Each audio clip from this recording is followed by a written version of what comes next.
The severe forces of the heckler's veto have developed now to the point that individuals will require the restricting and disregarding of works of reporting not yet distributed. Previous Fox News Channel and current NBC News stay Megyn Kelly got the treatment this week as news of her Sunday Night with Megyn Kelly meet with InfoWars fountainhead Alex Jones, a long time before it was planned to air June 18, made the rounds. In any event, the Ayatollah Khomeini sat tight for the production of Satanic Verses before he issued a fatwa requesting the murder of its creator, Salman Rushdie. Sandy Hook elementary families beseeched NBC News to dump the portion since Jones has called the Newtown, Connecticut, school killings a lie, by performing artists, not genuine individuals, planned, Jones stated, to support new firearm control laws. New York City Mayor Bill de Blasio agreed, written work, force the portion. The NBC subsidiary in close by Hartford declined to air the scene on the grounds that the injuries of that day that still can't seem to recuperate. Fleeing from the debate, sponsor J.P. Morgan Chase dropped its spots from the show, and the Standard Voices doomed Kelly to give Jones a stage.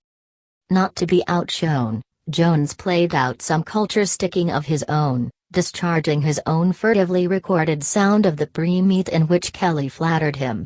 "It won't be some gotcha hit piece, I can guarantee you that," Kelly told Jones on the tape. Typically, Jones made his own particular require a blacklist, tweeting, "I'm calling for it Megyn Kelly to drop the airing of our meeting for distorting my perspectives on Sandy Hook." At the point when Kelly's show at long last circulated, she dismantled the deceptive Jones in such a coarse-reading way you needed to ponder what all the yelling had been about. "The Jones design," she said at the fragment's top, "is making rash allegations taken after by evasions and reasons when addressed. The two best cases of this are his advancement of the Pizzagate lies about a sinister youngster porn ring and his wild affirmation that Chobani was bringing in migrant rapists, as InfoWars advertised its given account of Twitter. In both cases, claims have constrained Jones to withdraw and apologize for airing these deceptive stories, but in discussion with Kelly despite everything he supports and bandy like an extortionist with an end goal to have his scheme pizza and keep his yogurt, as well. In like manner with the pitiable claims about the Sandy Hook killings. He is as yet tossing the transparent drapery of fallen angels support to obscure the way that on most subjects he's talking out of his tinfoil cap. Shy of waterboarding him, I don't realize what all the more Kelly could have done to uncover Jones' dim strategies. She was unnecessarily cautious in her introduction, recognizing that a few people thought the portion shouldn't have been communicated in light of the fact that it would build Jones' profile. In any case, as she called attention to, Jones isn't leaving, and his group of onlookers is developing. In addition, Jones has the air of our leader, and spurious things InfoWars says have a method for getting rehashed by his telephone buddy President Donald Trump, who has saluted the InfoWars have before.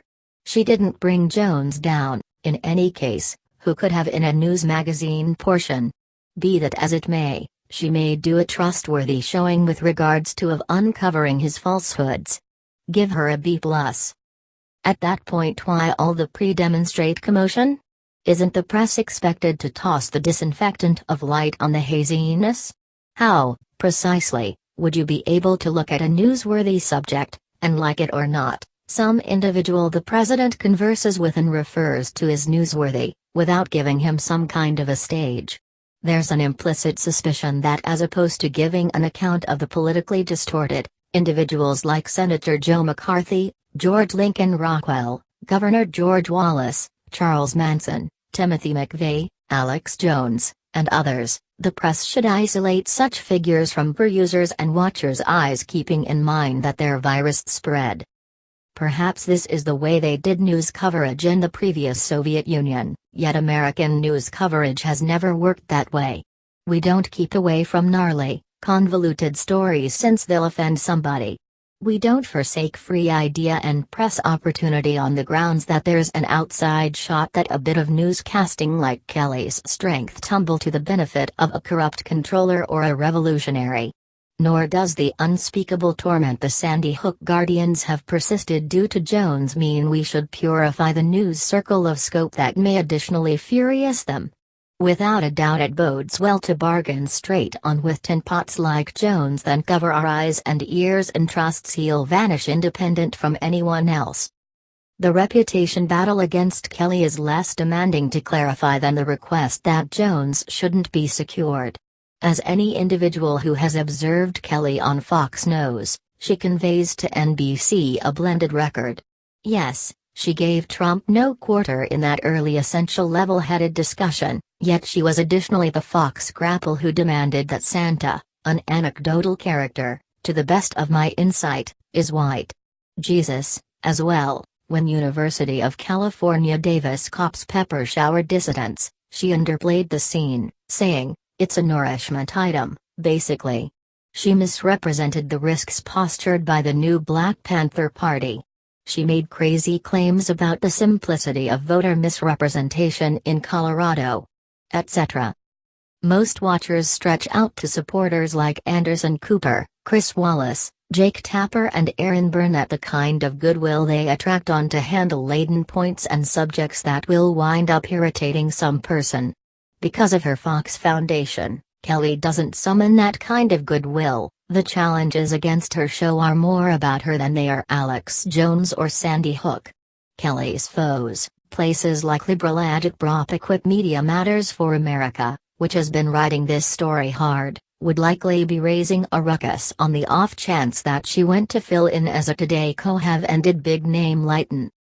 Would the requires a Kelly blacklist be so tenacious if a comparable system hadn't prevailing with regards to driving Fox's Bill O'Reilly off his system? My figure is that they wouldn't. Kelly won this round, however she wasn't the just a single to pay the cost. On the off chance that you like tense, truth-telling reporting, the lively crusade against her has composed a heckler's veto playbook that future activists and chides will in the end apply to your favored stay, be it Rachel Maddow or Sean Hannity. You've been cautioned.